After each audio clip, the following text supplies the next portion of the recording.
Jadi nggak usah pangan aman. Kemudian berikutnya biofuel. Nah, sekarang biofuel B50. B50 itu tahun ini tidak impor solar dalam bentuk solar tahun ini. Itu 5,3 juta ton dari CPO kita jadikan biofuel, itu perintah Bapak Presiden. Nah, CPO, harga CPO kita naik, petani bekerja keras, apa yang terjadi? Akhir tahun naik produksi 6 juta ton. Ekspor kita malah naik 32 juta ton, yang dulu 26. Artinya apa? Kalau ekonomi di desa bergerak, semua petani-petani Indonesia bergerak untuk meningkatkan produktivitas dan produksi. Sekarang beras aman, pangan, konsumsi kita pangan itu 60-70% tambah sayur ikan. Nah, ini sudah swasembada. Kemudian biofuel, kita juga sudah menyetop impor 5,3 juta ton solar, tetapi kita penuhi juga dalam negeri. Untuk solar kita B50 tercapai ini tahun. Kita kerjasama dengan Menteri SDM Pak Bahlil, kita kolaborasi dengan semua pihak. Nah, ke depan etanol dari singkong, dari ubi, kemudian dari tebu. Jadi negara ini kaya. Insya Allah yang krisis di dunia adalah pangan, energi, kemudian air. Tiga-tiganya ada di Indonesia. Nah, kalau ini kita gerakkan semua, insya Allah Indonesia bisa negara superpower. Penegasannya Pak, berarti nanti SCPO-nya difokuskan untuk hilirisasi dulu baru ekspor gitu Pak? Enggak, sekarang nih dua-duanya yang terjadi. Karena kenapa? Pendapat gini, saya ulang ya, saya urut. Kita ini menguasai CPO dunia itu 60%. Oke. Kita ekspor 26 juta ton. Kita tarik 5 juta ton untuk menjadi 5 juta ton untuk menjadi biofuel, menjadi solar. Oke. Nah, setelah kita tarik, harga dunia naik. Harga dunia naik, petaninya senang, dipelihara dengan baik sawitnya. Ternyata naik 6 juta ton. Ekspor kita naik 6 juta ton, tapi biofuel, biodiesel terpenuhi juga 5 juta ton. Berbahagialah kita punya presiden yang visioner luar biasa. Saya ulang, sudah selesai beras, mana ada pernah orang memprediksi hari ini kita punya beras 4,5 juta ton, 20 hari ke depan 5 juta ton. Nggak pernah terjadi. Saat penduduk Indonesia 286 juta. Dulu pernah swasembada 84, itu penduduk hanya 161 juta. Sekarang hampir 2 kali lipat. Tapi kita bisa menyetok beras luar biasa. Yang kedua, solar tidak impor ini tahun. Yang ketiga, ekspor kita naik. Yang keempat, kita nanti ada etanol. Etanolnya dari mana? Dari ini panas. Apa panas? Karena kita di tengah beras. Karena harus kita cek langsung. Kita tidak boleh, bukan saatnya kita pura-pura. Kami lihat di depan, kami lihat truk, enggak, aku mau cek ini gudang paling belakang, ini semua penuh. Nah, ini tolong disampaikan kepada orang yang tidak percaya. Dan yang tidak percaya boleh mengecek gudang seluruh Indonesia. Pak Wadirut, Pak Direktur jamin. Siap. Nah, kalau kita sudah sekarang nih, air aman, pangan aman, energi, protein, dengan desa nelayan. Indonesia ini kuat, ini besar, sangat besar. Presiden kita visioner. Banyak yang mengganggu, tidak bahagia kalau Indonesia swasembada. Siapa kira-kira? Bisa jadi dia mafia, bisa jadi dia adalah dia bagian dari orang negara-negara lain. Ya bisa jadi. Jadi dia pro pada negara lain. Dia bahagia kalau kita kesulitan. Pangan selesai, insya Allah protein aman, solar kita tidak impor, ekspor kita naik, kesejahteraan petani tertinggi selama merdeka. Selama merdeka ya, kesejahteraan petani. Apa kita tidak bahagia punya presiden visioner? Ya, kita baru itu sektor pertanian. Kalau ini semua air sudah aman, memang air aman, pangan, energi, dari nabati, kemudian protein. Apakah kita sebagai bangsa Indonesia tidak bersyukur? Jangan kita kufur nikmat. Ini belum pernah terjadi yang kita lihat hari ini. Ini belum pernah terjadi. Di Sulawesi Selatan saja, dulu itu 300.000 ton ya. Betul Pak. Ini hari ini 700.000 ton. 2 kali lipat. Stok seluruh Indonesia 4,5 juta ton. 20 hari lagi 5 juta ton. Dan tidak menutup kemungkinan 2 bulan ke depan 6 juta ton. Pernah nggak terjadi? Dulu stok kalau bulan seperti sekarang ini itu maksimal 1,5 juta ton. Sekarang 3 kali lipat. Ini 300%. 200% naik ya. 200% naik. Kita syukuri.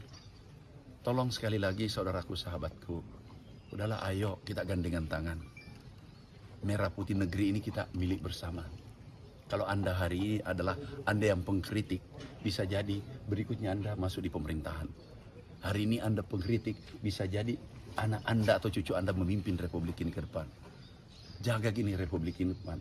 Kita ingin ribuan tahun ke depan ini republik bertahan, dan dalam waktu singkat Indonesia superpower. Ya, setuju ya? Ada pertanyaan? Pak, itu yang 761 ini yang stok di Sulsel itu Sulsel. semua di wilayah berada di gudang Bulog atau ada Di juga gudang filial? ada. Ini sudah sewa. Berapa sewa gudang sekarang? Sewa sudah 211. Bayangkan 200. Dulu gudangnya yang disewakan ke orang karena tidak ada isinya. Dan disitulah puncak kebahagiaan sebagian orang kalau tidak ada beras. Sekarang apa kita tidak bahagia? Sekarang ini sewa beras. Sewa gudang. Yang dulu aku sedih, baru ancang-ancang impor 1.000 ton baru dalam mimpi. Ributnya se-Indonesia. Begitu 2 minggu ke depan aku ekspor 2.280 ton. Beritanya kecil di pojok. Terus kita ekspor, membantu saudara kita Palestina 10.000 ton. Ya lumayan beritanya itu dulu. Ya. Dan teman-teman, tolong apalagi yang ditanya, bebas bertanya. Pak, Tanya. Sebagai kepala Bapanas itu yang soal SPHP ukuran 2 kilogram, Pak. Itu mana ya? Itu kapan sih Pak mulai disalurkan yang Sudah disalurkan sekarang. yang ukuran 2 kilo, Pak? Mulai kapan, Pak? Yang beras ya? Yang SPHP 2 kilo? Yang kemasan lebih kecil. Iya. Sudah desain. SPHP desain. Oke, itu akan cepat. Yang jelas sekarang bantuan pangan kita sudah salurkan. Yang jelas beras banyak. Kalau ukurannya tinggal diatur. Tapi kalau yang SPHP 2 kilo kapan, Pak? Segera. Ini begitu selesai langsung. Saya yang tanda tangan. Kalau hari ini selesai, hari ini saya tanda tangan. Ya, apa saja untuk rakyat, perintah presiden layani. Harganya, Pak? Harganya sama. Sama. 500 maksimal. Harganya sama. Alasannya apa sih, Pak, dibuat ukuran 2 kilo? Ya, itulah permintaan masyarakat.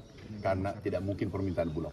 Tidak mungkin permintaan Bapanas. Kalau rakyat yang butuh, kita bertindak untuk rakyat. Karena ada untuk buruh.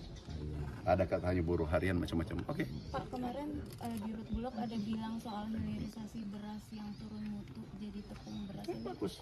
Kalau dari Mentan, Nah, itu bagus. Kenapa? Karena kan ada impor nih, menir. Pak, ini kan yang kami impor menir. Janganlah impor menir. Terus gimana caranya? Saya gilingkan.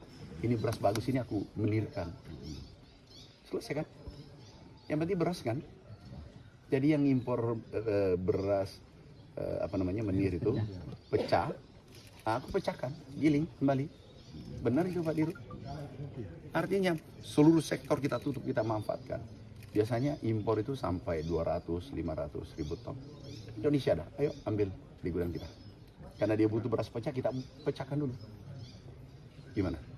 Ada yang lain? Pokoknya tanya sepuasnya, tidak saya batasi. kapan itu akan dibilang hilirisasi beras itu? Hilirisasi beras. Kapan dibutuhkan? Karena berasnya sudah ada. Kalau perbincangan dengan Pak Dirut Bulog seperti apa? Kapan? Saya bilang tindak lanjuti, ada minta berikan. Karena beras ini daripada sewa gudang, kita sudah sewa 2 juta ton kapasitasnya. Oke. Pak, kalau boleh tahu anggaran ini kan peningkatannya cukup tinggi ya, nyampe 5 juta ton gitu. Anggarannya seberapa sih, Pak? Itu kan anggaran cuma pinjaman, bukan APBN. Jadi APBN cuma bunganya dikit, agak rendah dibanding komersil. Kenapa? Ini untuk rakyat. Jadi nggak masalah. Anggarannya, dananya banyak. Itu perintah presiden, kepentingan rakyat dahulukan, titik. Pak, ini soal stok yang ada di Sulsel ini bisa menjadi penyangga wilayah lain nggak sih Pak? Atau Oh iya, bisa yang tidak produksi berasnya agak rendah dikirim dari sini.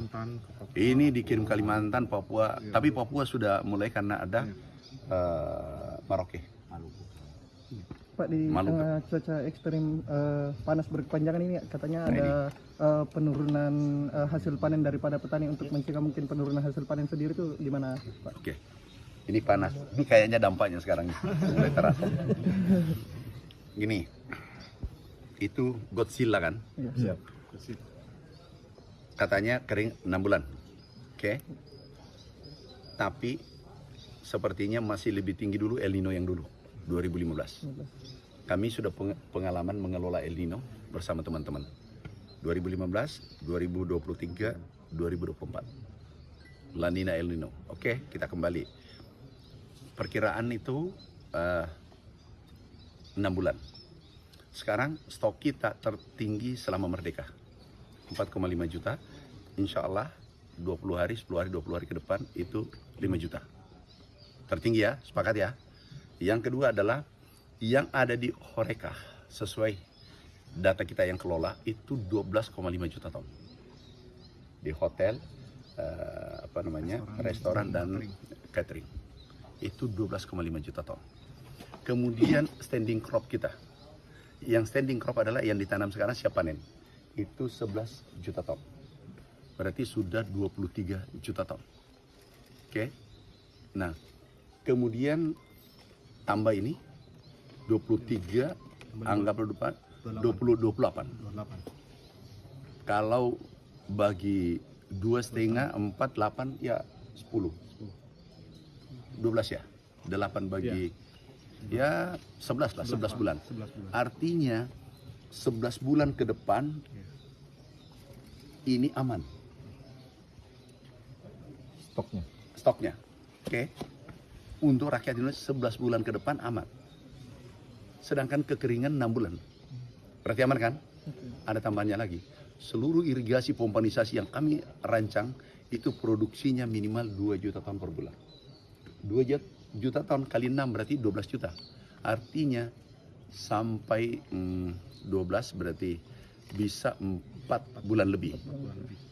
Berarti bisa sampai Maret panen puncak tahun depan aman. Berarti aman kan? Overlap. Bisa sampai April. Jadi aman. Itulah hebatnya presiden kita. Beliau sudah prediksi akan krisis energi, krisis pangan dan geopolitik memanas terjadi hari ini. Perang Iran dengan Israel. Di tengah situasi politik negara di Timur Tengah yang memanas itu, apakah akan mempengaruhi juga harga pangan yang ada di Nah, Indonesia? alhamdulillah tidak. Kenapa? Berasnya sudah ada. Yang kedua, pupuk. Ini menarik, kemarin banyak yang tanya. Pupuk, beliau itu instingnya kayak visioner dan instingnya sangat kuat, Bapak Presiden. Pak Mentan, kita beli stok bahan baku untuk pupuk Januari di awal tahun. Sekarang stok pupuk kita banyak. Bahkan kita akan ekspor urea karena kita produsen urea ke beberapa negara sudah meminta. Ada 3 negara meminta. Hah? Negaranya banyak. Ya nanti supaya kan ini masih nego, supaya harga kita agak lebih bagus dan beritanya Anda kita cicil nanti dapat lagi berita.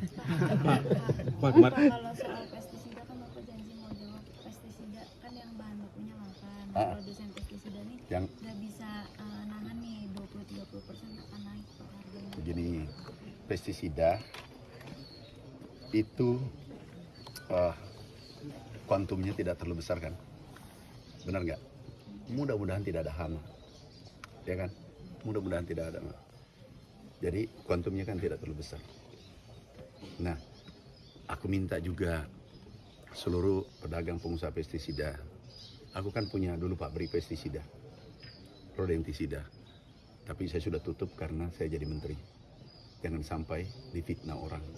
Nah, sekarang aku minta, Anda kan sudah untung puluhan tahun. Tolong dong mengabdi pada negara kita. Bolehlah untung tapi jangan tinggi-tinggi. Kenapa? Ini kita harus peduli pada saudara kita. Jangan ambil untung banyak sampai naikkan 30, karena aku punya penemuan, kami punya pabrik, kalian saya di situ. Ahli pestisida, ahli rodentisida. Jadi kalau bisa jangan dinaikin banyak-banyak. Tapi itu kan yang paling berbahaya adalah pupuk. Nah itu bahaya tuh. Pengolahan tanah, alat mesin pertanian kita sudah siapkan. Pompanisasi itu bantuan pemerintah. Irigasi bantuan pemerintah. Jadi petani Indonesia aman. Pak, berarti kalau menurut hitung-hitungan Bapak ini pestisida kenaikannya harusnya Ya kecil lah, jangan naik banyak-banyak. berapa tuh Pak? 5%, 10%. Yang penting untung dulu. Tapi Ada subsidi gitu nggak dari pemerintah gitu Pak? ya kan itu jumlahnya kecil. Tapi memang kita siapkan juga pestisida dari pemerintah. Jadi enggak lah, enggak usah khawatir. Apa? Apa? Nggak apa-apa panas. Ini memang karena ada iklim Godzilla. Kita rasakan bersama. Di El Nino ekstrim ini Pak, kan kemarin kalau 2025 kalau nggak salah 80.000 lebih pompa air disalurkan. Kira-kira Ya. tahun ini ada Aku tambah. berapa kira-kira Pak? Ya mudah-mudahan 40.000. Jadi semakin kuat. Jadi nggak usah khawatir ya Nino, karena pertahanan kita kuat. Karena kita sudah ada pompanisasi, sudah ada irigasi, kemudian opla, tanah rawa yang kita tanami dulu, kita perbaiki irigasinya, tanam 1 kali jadi 2 kali, 3 kali. Jadi sudah aman, pangan aman. Yang pestisida Bapak udah manggil produsen belum? Nanti dia sudah diskusi dengan teman-teman. Aman lah. Sambil jalan